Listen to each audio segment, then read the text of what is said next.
Welcome back to the channel, everybody. Today's episode, with the help of these directions and a few wrenches, hopefully we're going to take the El Camino and turn it into the El Tow-mino. Huh? We're putting a hitch on it. That's all I'm saying. All right, let's get started. Now, the hitch we're going to be putting on is a Class 3 hitch, and I got it from U-Haul, as you can tell by the sticker. And the only reason I got it from U-Haul is I wanted a direct fit hitch, not a universal one that I had to assemble myself and figure out and do lots of cutting. The only people that make a already custom-made hitch for this vehicle is U-Haul. And it wasn't much more expensive than any of the other hitches. Man, I don't have to do as much work. We'll see about that. Comes with all the installation hardware right here. It comes with wiring, and it comes with some directions, which basically say bolt it on. And to bolt this thing on, we're going to be using these two bumper bolts right here and replacing them with the hardware that they included. Hey, look, my duct tape is still holding up just fine. And then one farther back right here, that hole, and that's what we got, the nut on a stick that comes with the U-Haul hardware. And we're just going to fish it through this big hole right here, up to here, and the bolt goes through there. So 3 points of contact on each side, and we should be done. But what I'm thinking is we sort of go to this back bolt first and get that bolted onto either side, and we can swing it up and into place once we've got these bolts undone. So we are going to have to remove this bumper. And this is one of those jobs where I wish I could tell you I knew exactly what I'm doing, but I don't. But that's okay, because it looks like it's pretty simple. Sure. And good thing about the U-Haul hitch here, all the holes are slotted, so that gives us some wiggle room in basically every direction, which is a bonus. Well, okay, plan one, fail. Track one. All right, we don't have enough room to get that back bolt into here, so we're going to have to remove the bumper first. Alrighty, I'm sure it's been there since '75, won't be any problem at all. This thing is from California, so it's not really all that rusty, and I'm pretty sure that these bolts will break loose, or nuts. I think it's not really bolts, it is nuts though. Oh yeah, look at that, turns right away. Fantastic. Now, do I want to beat these up with an impact? Not really. You know why? Well, because right now I don't have an impact. My one impact is broken, and I haven't had a chance to go to the store to get another one. And by haven't had a chance, I just mean I haven't. So, the good thing is, these look like they're coming off nice and easy. I would not say such things if I were you. Ah, it's starting to spin. Where's the bolt head? It's a carriage bolt. Oh, great. Okay, we're going to wedge it with a screwdriver. So this is not an actual hex head nut on the backside. It's a carriage bolt, sort of like a truck bed bolt, and it is spinning. So what we're going to do is we're going to take a screwdriver. We're going to go in between the bracket and the frame and take up all that space and wedge it and put tension on it. And hopefully that's going to get us looser and give us some room here. Oh yeah, there we go. As you can see, now that bolt's not spinning. We're just going to have to keep wedging it a little tighter as we get this looser. Yeah, definitely. Really makes me wish I had an impact, but right now, I don't.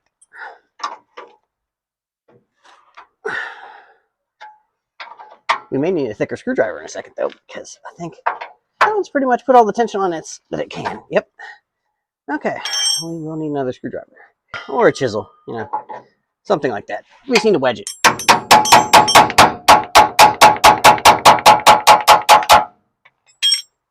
All right, and I did at least think to get a ratchet because I do have that.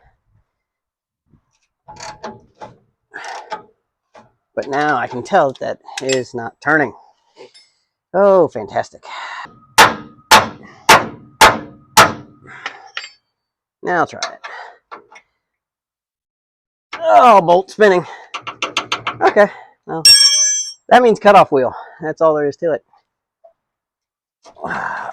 So let's do that. Oh, great.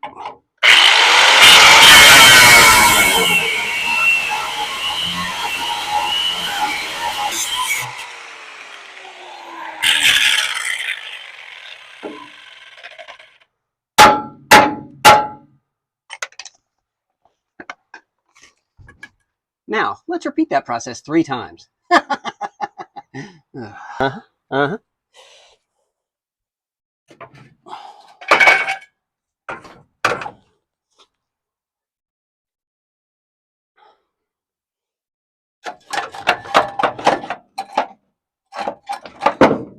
Ooh. Completely detached from everything. up in here, and you can see some of the custom wiring that we're going to have to get to later. Might be a good reason why my right turn signal doesn't always work, probably. But we're going to have to get into that when we fix some other wiring later anyways, so it's fine. Are we off on this side? Yeah, sure looks like it. Now we can put that hitch on. There we go. It's better. We'll get the stick started maybe. Oh, I can almost see it through this other hole. Convenient.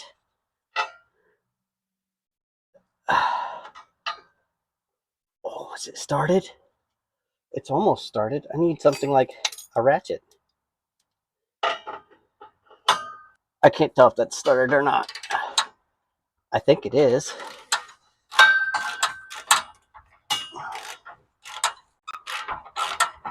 It is. All right, we're through the stick. We can put the other side on. That guy. And that guy. Like that. Right there. Stay. Okay. Just like that. Now, we'll put that thing up on a jack stand.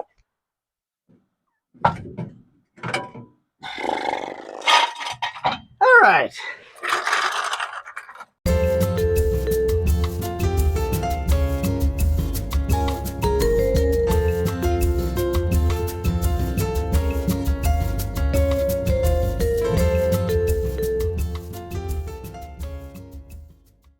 Well, I guess this also calls for use of a hammer, huh? Here, watch this! Hey! It did the thing! All right. The bumper's out of the way now. This is for the air shocks. That'll go back on just fine. License plates unplugged. And these two wires are wire nutted, so I guess no big deal. And I could have gotten that out of the way a long time ago. Now, I need to put it back in place and get all these holes lined out. That sounds like fun. Now, once we get these holes lined up, we'll stick a bolt or a screwdriver through it so it stays in place, and then we'll start actually bolting things together, I hope. Simple, easy job. It's direct fit. No, that ain't universal crap for me. Closer. It goes down some more. There we go. A little bit more. A little more.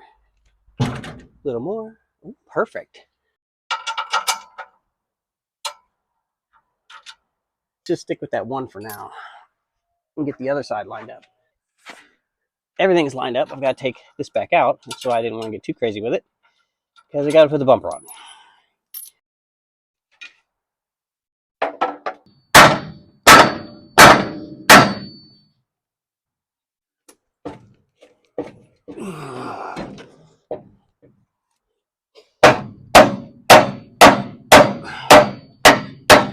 There we go. Drop it on a little bit better.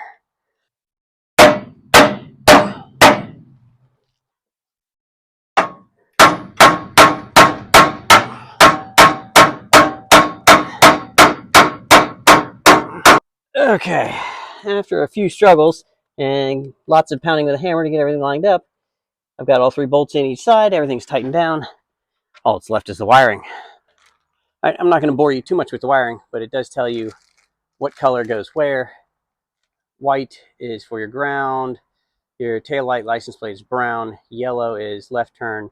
Green is right turn. So, quick connects maybe? Yeah? It's not the greatest thing. Am I going to use that today? Probably. I'll come back and fix it later, or I won't. But that's what it comes with. Quick connect, saddle clamp, whatever you're going to call it. All right, well, let's follow directions, and I'll be back in a minute. We've got everything hooked up here now. We've got our self-tapper into the ground. That says it's a ground wire. Dark green here is right turn signal. Yellow, right here. Yellow, there you go. Yellow is left turn signal. Brown is running lights. That's this one. And then the cool thing about this U-Haul one that probably most of them have now, but I haven't bought one in a while, is there's an LED indicator that will tell you if power is getting all the way to where it should. So let's try that. All right, so as you can see here on that left side, that is running lights. Running lights are on. That's good. That's getting power. Let's try left turn signal. You can see left turn signal is getting power and flashing. That's good. Right turn signal.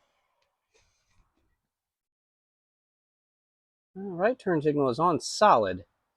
And that's because I believe I have a bad bulb. Yeah, that's doing nothing. Okay, so got to replace a bulb. That's good to know. That should do it. All right. We've got that done. Not an easy job. That took about 2 hours to install, and that is not a universal kit. But we do now have a trailer hitch on the El Camino. I know it's hard to see with all my crap in the way, but trust me, it's there. And that makes the El Camino officially the El Tow-mino. Yeah, it's a name. Came up with. If you like it, let me know in the comments. That's going to do it for today. I'm going to go get cleaned up, put all this stuff away, find a place to wrap that wiring, and I'll see you next time.